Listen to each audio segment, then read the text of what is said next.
might not have been going your way. He just voted to be the best one. So describe is hard because he do so many things then you can't even describe for the just in a human being standpoint. As far as on a court, they always bring us together no matter what is the result of the game.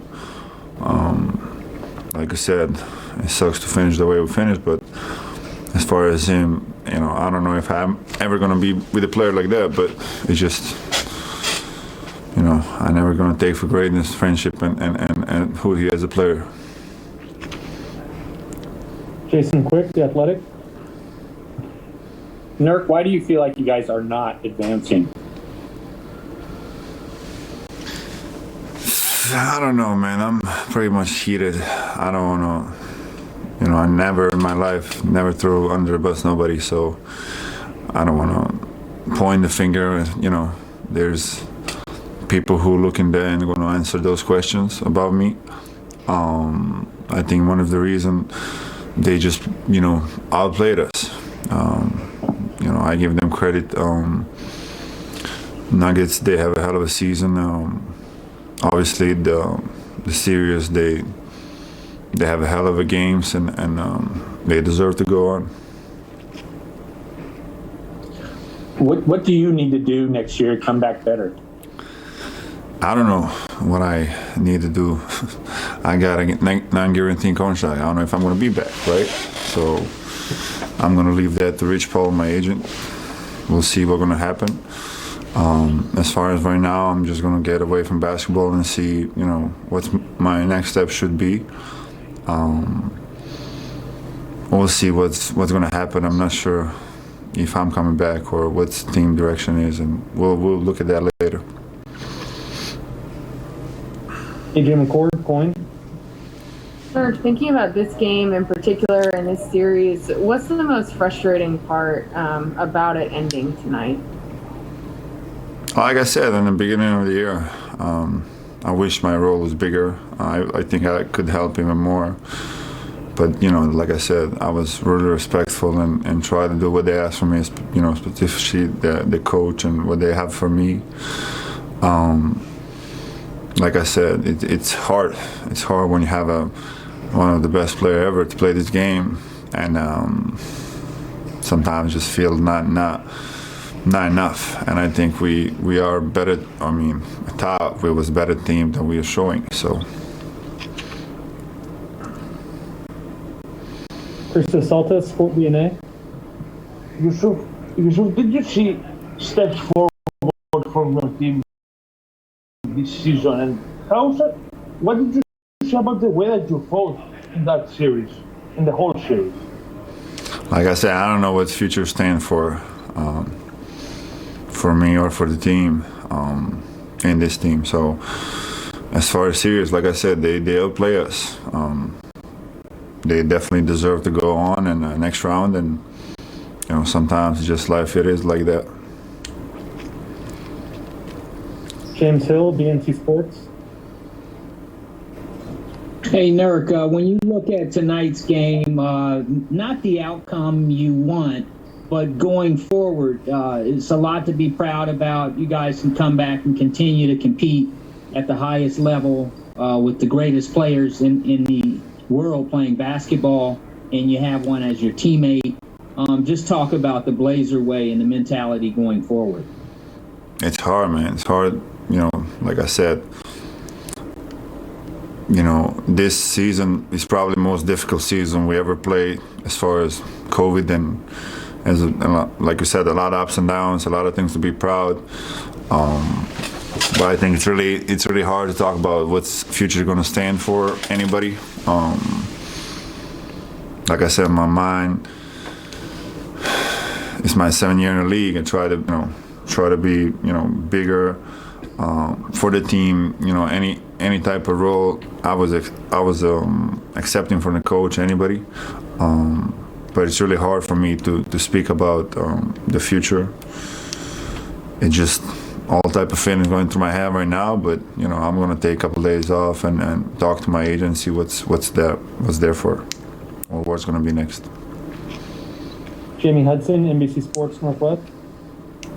Nurk, reflecting on the season, I mean, you mentioned COVID and how difficult it was, and the ups and downs, but obviously the injuries as well. Just how would you describe the season overall?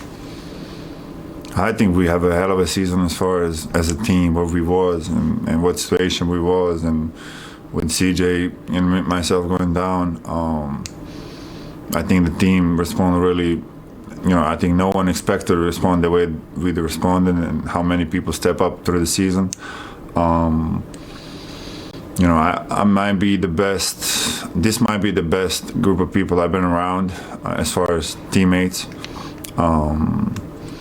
But at the same time, it was not enough. A lot of things it looks like and feels like going to be a change. So that's on people above to do it. Coming back to Jason Quick with The Athletic. Nurk, you kind of just hit on it, and you've mentioned a lot about your uncertain future and the uncertain future of the team. Did it feel like that in the locker room afterward?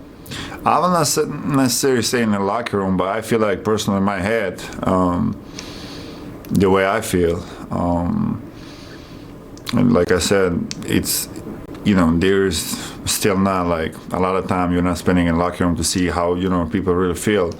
But I guess we will know in a few couple of days what's going to really happen, and summer is or whatever, fall, whatever you want to call it, it's going to be interesting to see. But like I said, it's just a bad taste in the mouth. Let's put it that way. But I guess what I'm asking is what gives you that feeling that change is on the horizon? I mean, what else cannot do it, because we are exit first round with the team we have. Expectations are way bigger than that, and that's the number one reason, the biggest reason you have to look at the situation what it is. And like I said, it's difficult right now because everybody's probably in a heated spot, and everybody mind's working 1,000-mile hours. But people are gonna be looking at the situation the right way from the colder spot, I guess. Final questions coming from Mike Richmond with Locked On Sports. Nurk, do you want to be back next year? Like, do you want to be back on this team next season? In the right situation, yes. What is the right situation? We'll see. I don't know yet, because this is not it. Thanks, Nurk. We're going to wrap it up there. Yep. Jusuf Nurkic there earlier in the game, the best teammate in NBA, Dame Lillard receiving that award, the Taman Stokes Trophy. Nikola Jokic trying to eliminate the Blazers. And early on, Q Rich, it was all about Michael Porter Jr. had 22 in the first quarter. Yeah, he came out with buckets on his mind. He came right out the gate letting that thing fly. See MPJ on the TV channel. In the game, he was flaming hot like the left sink handle. 6 threes, an NBA playoff record. Score tied at 25. But then, you got to close that back door, Zeke.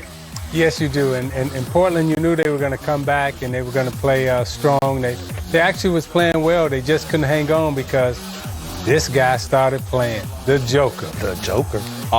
Yes, he did. Slow start in the first half, was in single digits. He picked it up the production later on. But the Blazers are not going away easy, Q Rich. There's Norman Powell and then Anthony Simons. This is all part of an 18-8 run. Yeah, I like this kid here, fresh out of Orlando. That's baby Penny. Named after Penny Hardaway. And then you see Dame Dollar makes them boys holler. 19-7 in the first half. Oh, yeah. Show them love one time. Blazers by 7 at halftime.